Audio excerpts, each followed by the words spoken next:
Hello and welcome to Morning Brew on Labour Social. I'm Graham Hughes. It is the 30th of August, 2023. I think it's Wednesday.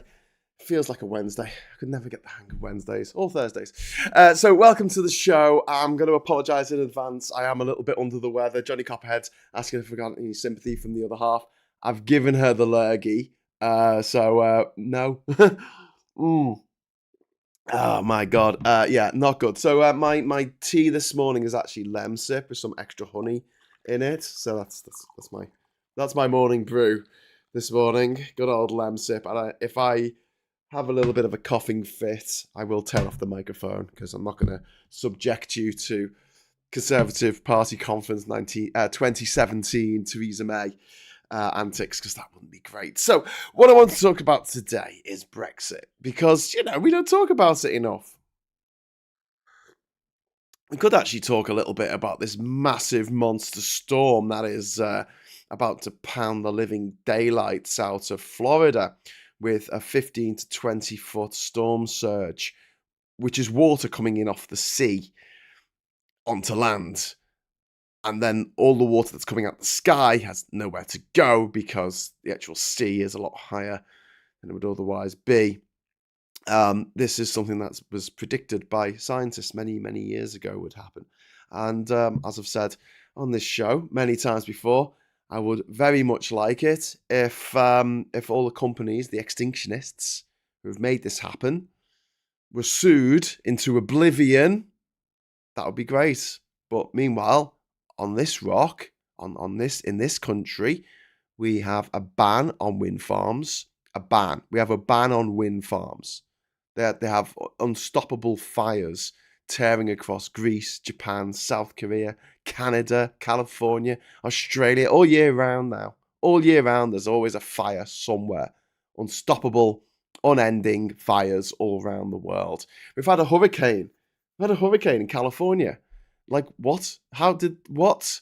And yet we have a ban on wind farms in the UK, on UK soil. We can't have any wind farms because the government's put a ban on there. And meanwhile, Rishi Sunak, who's one of the richest people, not just in this country, but in the world, he's our prime minister, and he's given licenses to over 100 spots in the North Sea to drill for oil, to drill for the extinctionist liquid. You know, that fluid that we dig out the ground that's causing our extinction. Yeah. So that's happening. But no, I want to talk about Brexit. I want to talk about the fact that we've pushed back our Brexit regulations again because we can't handle Brexit. We can't afford Brexit. I've pointed out earlier this week that since 2007, we haven't made any growth at all in terms of our GDP. Our GDP last year was lower than it was in 2007. 16 years ago. Just want to make that very clear to everyone. Our economy, in terms of GDP, measured in US dollars, has not grown at all for 16 years. I wish that people doing this job of telling people what's going on, but, have a slightly bigger platform on maybe the BBC or ITV or Channel 4, Sky News, maybe they could point this out a little bit more, but we haven't been pointing it out because, we don't want to talk about it. We don't mention the Brexit because ultimately this is self-imposed. Yes, we took a knock after the credit crunch. All countries did. And obviously we took a knock during the pandemic. All countries did. But we took a knock by going for Brexit, by voting for Brexit.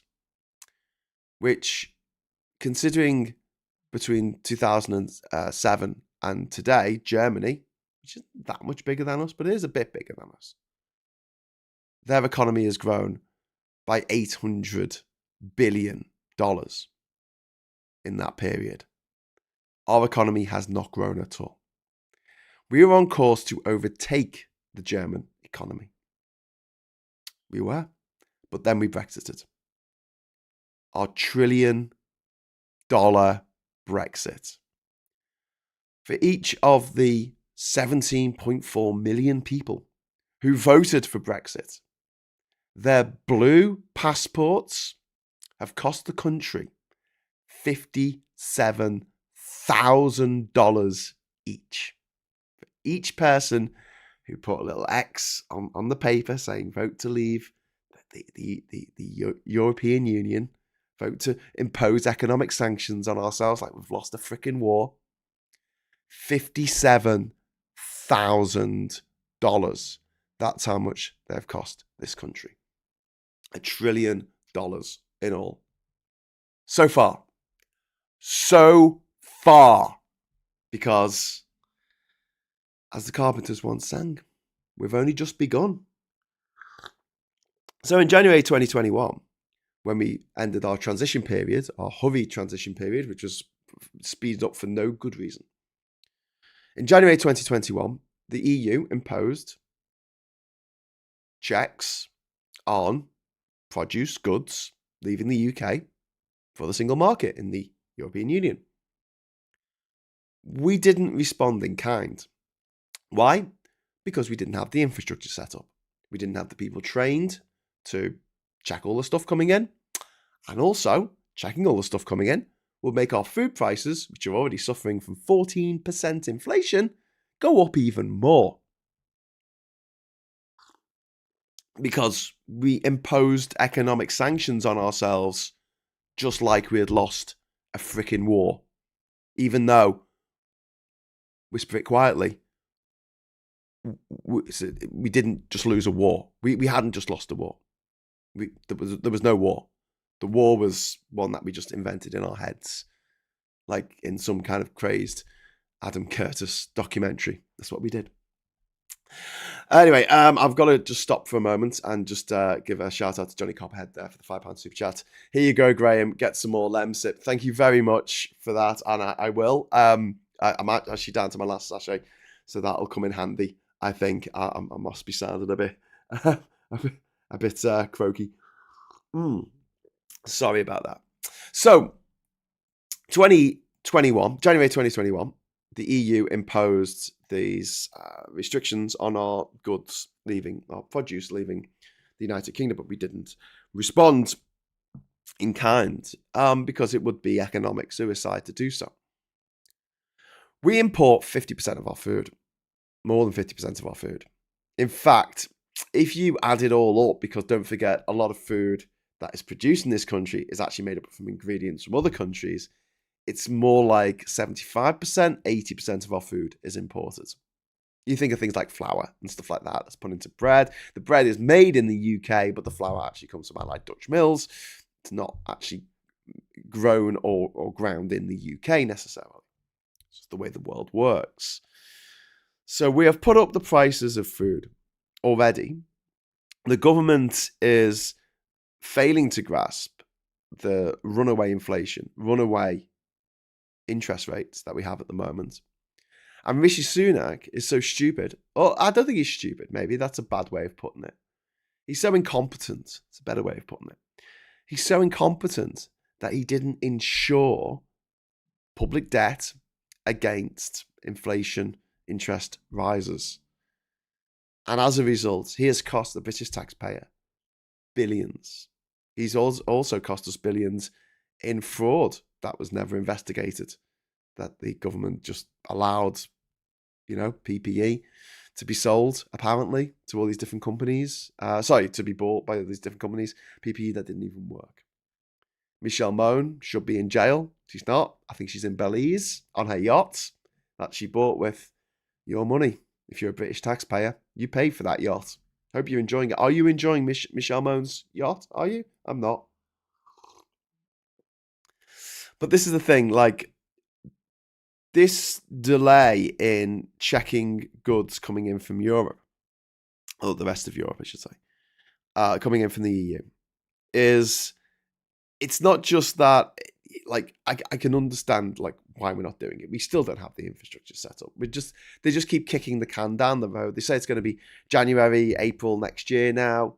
they're going to leave it to Labour in power, and then Labour are just going to have to deal with it.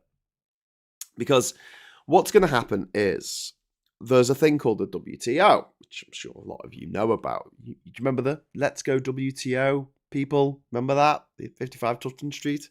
Let's Go WTO. Oh my God. So this is a trading group of 140 odd countries, I think. And they have a rule called the most favoured nation rule, which is a bit of a strange name for it, but essentially it means that you can't give favouritism to one nation above all others unless you have a trade deal with them. If you don't have a trade deal, you have to, give everyone the same run of everyone the same essential benefits of trading with you. So if you, say, decided to bring beef tariffs from beef that you were importing from Argentina down to zero for some reason, and you didn't have a trade deal with them, you would have to do that for beef coming in from Australia or New Zealand or China or any other country in the world. That's part of the WTO.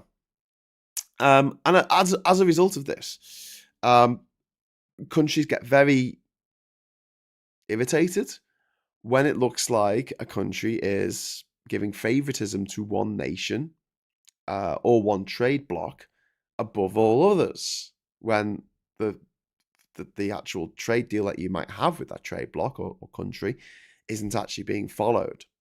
So, for instance, if beef is being imported, say, from Argentina, that is still subject to being checked on the way in. But stuff coming in from the EU, which should be checked, isn't being checked. So obviously Argentina, and the whole of Mercosur, Brazil as well, are looking at this going, that's not fair. How come they don't get checked? How come our beef gets checked but theirs doesn't? And then we go down the route of, well, do we have to let everyone's food in? Now, we've been lucky so far. There's been no major outbreak of a bacterial disease or something that's come from some bad dairy or bad meat coming across the borders. But that's just luck. And also, EU standards are pretty high. But if we continue along this path, there is going to be a point where we're like, we can either bring in these regulations, it's going to push up food prices by a lot. I mean, you could see another 20%, 30% rise in food prices on top of what we're seeing already, just from these checks. I mean, it's not small fry. It is a lot. It's a lot. But you could imagine someone like America turning to us and saying, you can either check the stuff coming in from the EU, like you're meant to, with the trade deal that you've got with the EU now, or you can stop checking our stuff coming in. And that's when the problems arise, because you'll have stuff like hormone-injected beef from Australia, which we're going to get anyway because of our terrible trade deal with America. Thanks, Liz Truss. With Australia, sorry. Thanks, Liz Truss. And also, hormone-injected beef in America as well, and genetically modified crops that come from America. Cards on the table. I don't have a huge problem with genetically modified crops. I understand some people do, but it's not my biggest bugbear in the world. But the idea that we are setting ourselves up for a situation in which we have to allow all food from anywhere in the world into our country unchecked is incredibly dangerous and could lead to a lot of deaths. I can't stress this enough, a lot of deaths. Because, botulism, food, listeria. What else do you get in food? You get, salmonella? Salmonella. Yeah, there's all kinds of nasty stuff you can get. Food poisoning is not something to be scoffed at. Believe me. So, but yeah, I mean, we've seen, before I just jump into your comments in a moment, we've seen already food shortages, disruption. And also, this is before we've put the checks in. I mean, it's going to be even worse when we start checking all this food coming in. Like I say, it's 50% of our food, at least. What's going to be another problem is that at the moment, we're already seeing food that literally goes out of date, especially fresh food, fresh vegetables, that starts to rot within a day of getting it back from the supermarket. I'm sure I'm not the only person who's experienced this. I was talking to Phil about this. Phil's mentioned it a few times on his videos. Seriously, the shelf life of our fresh fruit and vegetables has massively decreased as a result of Brexit, as a result of our $1 trillion Brexit. But don't worry, we'll get great trade deals with the rest of the world. I wish I could explain to people how small the rest of the world really is. Okay, I'm going to jump into your chat now. Hello to everyone in the chat. We've got Jan, we've got Katrina, we've got Richard in there, we've got Justin, we've got Peter, who's in Fuerteventura. That's nice. We've got Terry Harris. There, so just watched the Nadine Dorries highlights, lowlights, lol. I'm really sorry you had to watch that, Terry. I feel really sorry for me because yesterday spent the day in bed, and then I realised I had to do a video because I'm under contract with Phil to make a video every day for Moment of Truth. So I was like, okay, I'll make the video. And I spent most of the afternoon sourcing these clips. It's about 11 or 12 clips that I used in the Moment of Truth I made yesterday. And then I had to write a script, obviously, which I wasn't 100%. Obviously, I'm not feeling very well. And I was up till midnight putting this bloody thing together. Now, normally, in the Moments of Truth, a little bit of behind the scenes talk here, I don't normally edit them. I normally literally press a button and the end sequence comes up. Or if I'm going to show a clip or something, I've got it set up and I basically film it as live and then put it straight on YouTube.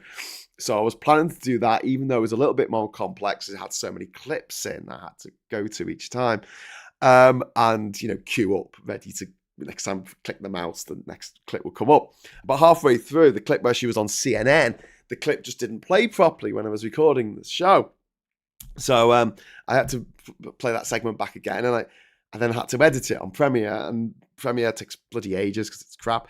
And then I put it online, and it was like nearly midnight, and I was cold because I only had my dressing gown on around me and a t-shirt, and I was like, okay, right, so I'll just leave this to upload, and then I had it set to actually come on, and I wanted it to get it 5 minutes to midnight, it will be online, and it said processing, and it was going to take like 15 minutes to process, and I was like, oh, for God's sake, why is this taking so long today? And I think it's a slightly longer video than I normally make. I don't want to bore you with this, but essentially, because the long story short, YouTube gets back to me and says, this video isn't eligible for advertising because it contains a 7-second clip of Lizzo, a song by Lizzo, which is the bit where Liz Truss, not Liz Truss, the other one, Nadine Dorries put a clip of a freakily animated queen dancing like the baby in Ally McBeal, a giant one above the Buckingham Palace. She put this video on TikTok because she's strange. I don't know.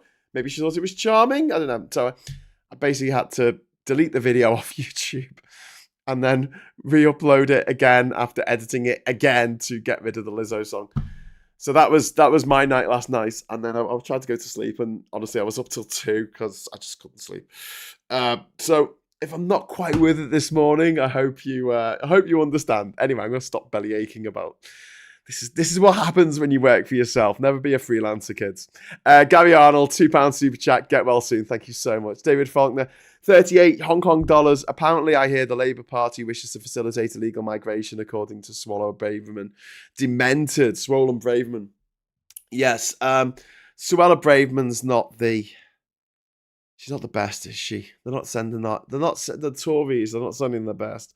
Suella Braverman is as demented as Nadine Dorries, but somehow even more evil, just so vicious, and her hatred for people fleeing war, people fleeing oppression, children coming across on small boats this country, something that didn't happen before 2018. Something didn't happen. We didn't have anyone coming over in 2017. The numbers are 0. It's not just low, it is 0. Government policy made it, so it was pretty much the only way you could claim asylum in this country. to come across in a small boat. And then she takes the children off these boats, puts them in hotels where they get kidnapped. Over 150 children were kidnapped, refugee children were kidnapped in this country. My God, imagine if 150 British children were kidnapped in South Korea when they were at the Scout Jamboree. Literally freaking kidnapped. Yeah, and then sold into sexual slavery. Oh, is that what's happening in the UK in 2023? Yes, it is. And in some ways, they might have been the lucky ones. Because what else has happened to the refugee children who have come across unaccompanied minors? Children, they've been put in a detention facility with literal paedophiles. This is what our government is. It's like something from Brass Eye. Is this actually happening? Is this real life? Yes, it is. This is what Britain looks like after 13 years of Tory rule, after 13 years of Tory bedlam.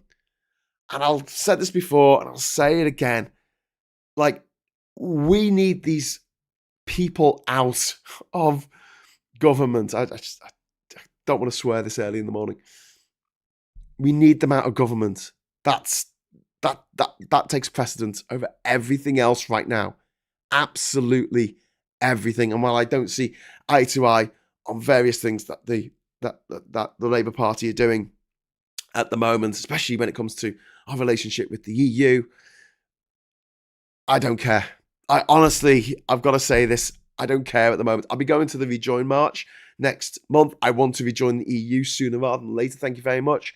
But priority number one is getting these monsters out of office. And then, hopefully this channel will help, we can hold the people who replaced them to account and say, hey, you said you'll do this, then we'll do it. Or, even better, hey, this is what we want. EU, UBI, PR, just reform the whole voting system entirely. Thanks.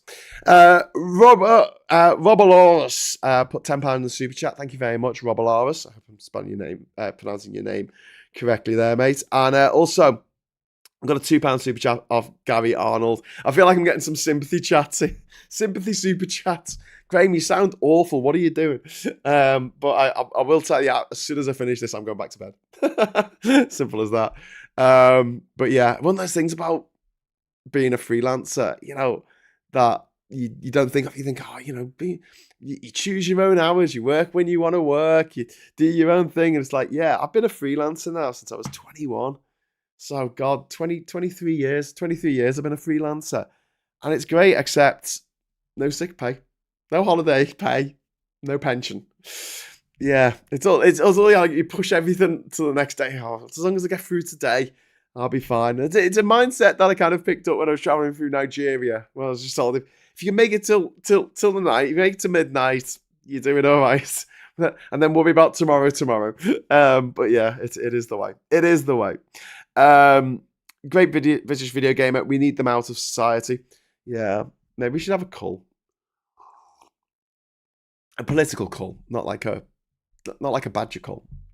But yeah, people were like talking about how we could set something up. I think when we were doing Morning Brew yesterday with Phil, we were talking about having an IQ test almost for standing for office, and Phil's like, no, because incompetent idiot, incompetent evil is better than competent evil, which I completely get. But I would like to see a system in which people who don't come from a privileged background necessarily, like Suella Braverman or sorry, she did. I mean, people who weren't privately educated, like Suella Braverman or Boris Johnson or Jacob Rees-Mogg or Michael Gove or Rishi Sunak or Theresa May or any of these people. If we had a system in which basically anyone could become a politician, that would be great. But at the moment, the usual route for most people to become a politician is to become a councillor first, and the councillor is an unpaid post. I think you get like $6,000 in expenses. So unless you can live off very little or not really do your job properly as a councillor, I mean, you're only in charge of, like, I don't know, a city or something. How hard can it be? I mean, how much responsibility is that? Um, it makes it very difficult for people who aren't already rich or aren't corrupt to get into politics in this country. In the same way there's a bar to getting into music these days, getting into acting, getting into presenting, getting a book published. I'll tell you a few stories about that. But yeah, the point being that, the Tories have made everything worse. And they've made nothing better. They've made absolutely nothing better. But here we have again, I feel like we're going on a little merry-go-round here because is it the fifth time? Yeah, the fifth time in 3 years that they've postponed health and safety checks on food imports from the EU. That's the fifth time they've delayed it because they just can't. They just can't do it. And the LSE, the London School of Economics, estimates that Brexit is responsible for about one third of UK food price inflation since 2019, adding billions to the grocery bill. One third. Your food that you eat has gone up by a third because 17.4 million people voted to impose economic sanctions on ourselves. And don't give me this, but they were conned. Everyone in the country got a leaflet, I've still got it, through the door from the government that said that this would happen. Everyone got it. Everyone got it. If you chose not to read it, that was your choice. But everyone got a leaflet saying that food prices will go up as a result of us leaving the EU. We voted for it anyway. And you know what? If some other person wants to pay more for their food, that's fine. But don't make me and my family and my friends pay more for our food as well. That's not fair. That's not on. Philip Crossley, thanks for providing my daily dose of sanity. You're very welcome. You're very welcome. Privately educated is 7% of the population. MPs should reflect that. Yeah, Patrick. Well, I mean, the cabinet is 66% privately educated. It's just not right. If you head over, if you've not seen it already, head over to privateschoolmafia.com. All one word, privateschoolmafia.com, and have a look at that list. It will astound you who is on there. Borat is on there. Banksy is on there. Simon Pegg is on there. Rick Mail, Armando Iannucci, Philip Pullman. Like, literally everyone you see on TV. David Attenborough isn't. Gary Lineker isn't. It's funny how that Carol Vorderman isn't. It's funny how the people that the people on TV who the tabloids like to dismiss the opinions of are part of the mafia. Almost like it's all an old boys club. Alexander Campbell, thank you very much for the £5 super chat. Our rivers and streams are turned to shit, and yet the Tories want to deregulate standards in order to build more private housing. Yeah, we need to look at housing on like not a war footing, but a post-war footing, like literally rebuilding after a war. What the state of the nation in 2024, next year, when the Tories are yeeted out of office, will be similar to the state of the nation in 1945, after 6 years of horrific, horrifying warfare, cities being bombed, people dying left, right, and centre. I mean, how many people died in the London Blitz? Let's look that up live on air. Let's look up how many people died in the London Blitz. Let's have a look. 43,000 people died in the London Blitz in the war. The Tories oversaw the deaths of over 225,000 people from COVID. You compare that with Japan over the same period, also an island, twice the population. They had 70,000, I think. I'm just going to check. On well meter. Yeah, 74,694. Twice the population, higher population density. So let's take away let's say 75,000 from 225,000, and you're left with 150,000. That's more than 3 London Blitz worths of dead bodies. That's what the Tories did to this country. That's what they've done. The cost of everything going up. Our relationship with our neighbours, I don't know if it's going to be repairable in the next few years. We've made fun of them. We've slagged them off. We've made it very clear that we don't like them. We had a foreign minister, if you remember him, the guy called Boris Johnson, who compared the EU commissioners to, what was it, concentration camp guards? Was that him? Was that Boris Johnson who did that? Was it the Tories who called it the EU-USSR? To which the people of Latvia, Estonia and Lithuania took great offence because they were like, we were part of the USSR, mate. Why didn't you F off? We did that. Actually, I'm saying it's going to be like 1945. It's not. Thinking about it. It's going to be like 1918 was for Germany once the Tories are out. That's how much rebuilding we're going to have to do. Actually, no, because there wasn't much fighting actually in Germany at that time. Yeah, Germany 1945. There you go. That's where we've got. That's where we've got with the Tories. We declared war on ourselves for the sake of some bloody black passports, which are crap anyway. Made in France, printed in Poland, a French company, with Italian ink, is it? Something like that. Each of those passports costs the British taxpayer, costs the British economy $57,000 each. Expensive bloody passports. Anyway, I hope I haven't missed. I hope I haven't missed out any of your wonderful messages, any of your super chats. I don't think I have, but if I have, shout at me now because I'm going in a moment. I can sympathise with your stance in life. Having travelled through Nigeria when I was 22 back in 1975, I am presently surviving on a Spanish non-contributory pension for OAPs. That's from Neil. Or life behind the Iron Curtain before they opened it up and let fascists take power. Indeed. The cysts developing from meats contaminated with parasites take years to show. The parasites will spread in the soil and beaches. This is common for South America and some southern EU countries.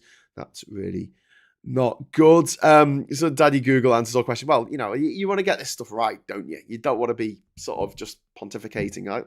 I've got a lot of figures in my head and I just worry that I haven't got them quite right. So I like to just double check because obviously this is going out live and I can't take it back. Right, I'm off. I'll do another moment of truth later today. It should be on at 8 o'clock tonight, hopefully. Fingers crossed.